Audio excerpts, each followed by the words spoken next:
World War II raged across the globe, casting a long shadow over Europe. In the heart of the Nazi regime, a daring plan was being hatched. This was Operation Valkyrie, a desperate gamble to eliminate Adolf Hitler and seize control of Germany. At the center of this plot was Colonel Klaus von Stauffenberg, a decorated war hero driven to action by the horrors he witnessed. Stauffenberg was no mere soldier. He was a man of conscience, deeply troubled by the atrocities committed under Hitler's rule. He believed that Germany was being led to ruin and that only drastic action could save her. Operation Valkyrie was his chance to strike a blow against tyranny, even if it meant sacrificing everything. The plan was audacious. Stauffenberg, with his access to Hitler's inner circle, would plant a bomb at the Wolf's Lair, Hitler's heavily guarded headquarters in East Prussia. The explosion, they hoped, would kill Hitler and decapitate the Nazi leadership. With Hitler gone, the conspirators would then launch a meticulously planned coup d'etat. Control of Berlin would be seized and key Nazi figures would be arrested. The ultimate goal was to negotiate peace with the Allies and end the war. Deep within the dense forests of East Prussia lay the Wolf's Lair, Hitler's secret headquarters. This sprawling complex of bunkers and fortified buildings was a place of dark secrets and ruthless decisions. It was here that Hitler directed the war, isolated from the devastation he had unleashed upon the world. The Wolf's Lair was a fortress, heavily guarded and shrouded in secrecy. For Stauffenberg to even reach Hitler, he would need to evade layers of security and suspicion. His military credentials and impeccable record granted him a level of access that would be crucial to the plot's success. The conspirators knew that the element of surprise was their greatest weapon. The longer Hitler remained alive, the more entrenched his regime became. The Wolf's Lair, for all its security, presented an opportunity. It was a place where Hitler felt safe, a vulnerability that Stauffenberg was determined to exploit. The weapon chosen for the assassination attempt was a British-made plastic explosive concealed within a briefcase. Stauffenberg, with his missing hand and eye patch, would use the guise of needing assistance to place the briefcase close to Hitler during a scheduled meeting. Timing was critical. The bomb had a timer, and Stauffenberg would need to calculate the exact moment to arm it and position the briefcase without arousing suspicion. One wrong move, one flicker of doubt in the eyes of a watchful guard, could spell disaster.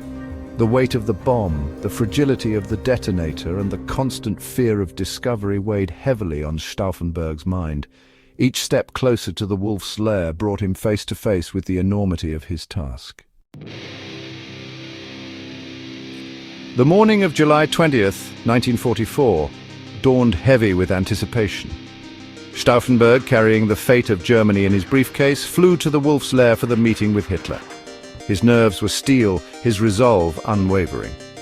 The meeting took place in a conference room with Hitler seated at a large map table surrounded by his advisors.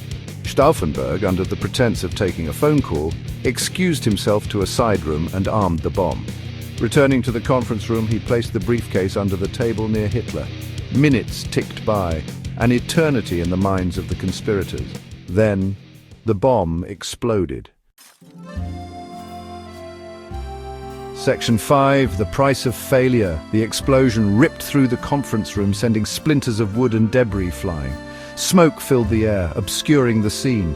Stauffenberg, convinced that Hitler was dead, made his escape from the Wolf's Lair. However, fate had dealt a cruel hand. The heavy oak table had shielded Hitler from the full force of the blast. He was injured but alive. The news of his survival spread like wildfire, dashing the hopes of the conspirators. The coup d'etat, launched prematurely on the assumption of Hitler's death, quickly unraveled. The Nazi leadership, enraged and vengeful, unleashed a brutal crackdown on anyone even remotely connected to the plot. Section 6. Echoes of Resistance. Operation Valkyrie, though ultimately unsuccessful, stands as a testament to the courage of those who dared to oppose Hitler's tyranny. Driven by a sense of duty and moral outrage, they risked everything to save their country from destruction. The conspirators came from all walks of life: military officers, politicians, diplomats, and intellectuals. They were united in their belief that Hitler's rule was a catastrophe for Germany and that his defeat was the only path to redemption. Their motivations were complex and multifaceted. Some were driven by a deep sense of patriotism and a desire to restore Germany's honor. Others were motivated by a profound revulsion at the regime's brutality and its crimes against humanity. Section 7. The Seeds of Doubt. In the wake of the failed assassination attempt, Hitler's grip on power tightened. The Gestapo, his secret police, launched a reign of terror, rounding up suspects and extracting confessions through torture. The conspirators, facing certain death, met their fate with defiance. Stauffenberg, along with several other key figures, was summarily executed by firing squad. Their deaths, however, did not silence the whispers of dissent. The events of July 20th, 1944, planted seeds of doubt in the minds of some Germans. The myth of Hitler's invincibility had been shattered, and the brutality of his response to the plot exposed the true nature of his regime. Section 8. A World on Edge. The world watched in astonishment as news of the assassination attempt and its aftermath unfolded. For the Allies, it was a stark reminder of the enemy they faced, a regime willing to unleash unimaginable violence to maintain its grip on power. The failed plot also served as a cautionary tale, highlighting the dangers of unchecked power and the importance of resisting tyranny. The courage of those who dared to oppose Hitler, even in the face of certain death, resonated deeply with people yearning for freedom. Operation Valkyrie, though a failure in its immediate objective, had lasting consequences.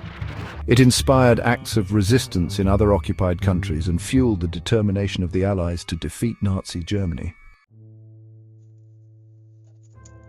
Section 9. The Legacy of Valkyrie. The legacy of Operation Valkyrie continues to resonate today. It serves as a stark reminder that even in the darkest of times, there are those who will stand up against tyranny and oppression, even at the cost of their own lives. The story of Stauffenberg and his co-conspirators is a testament to the power of conscience and the importance of individual responsibility. It is a story that transcends time and place, speaking to the enduring struggle for freedom and human dignity. As we navigate a world still grappling with the challenges of extremism, political violence, and threats to democracy, the lessons of Operation Valkyrie remain as relevant as ever. The courage of those who dared to resist serves as a beacon of hope, reminding us that even in the face of overwhelming odds, the human spirit can endure and ultimately prevail.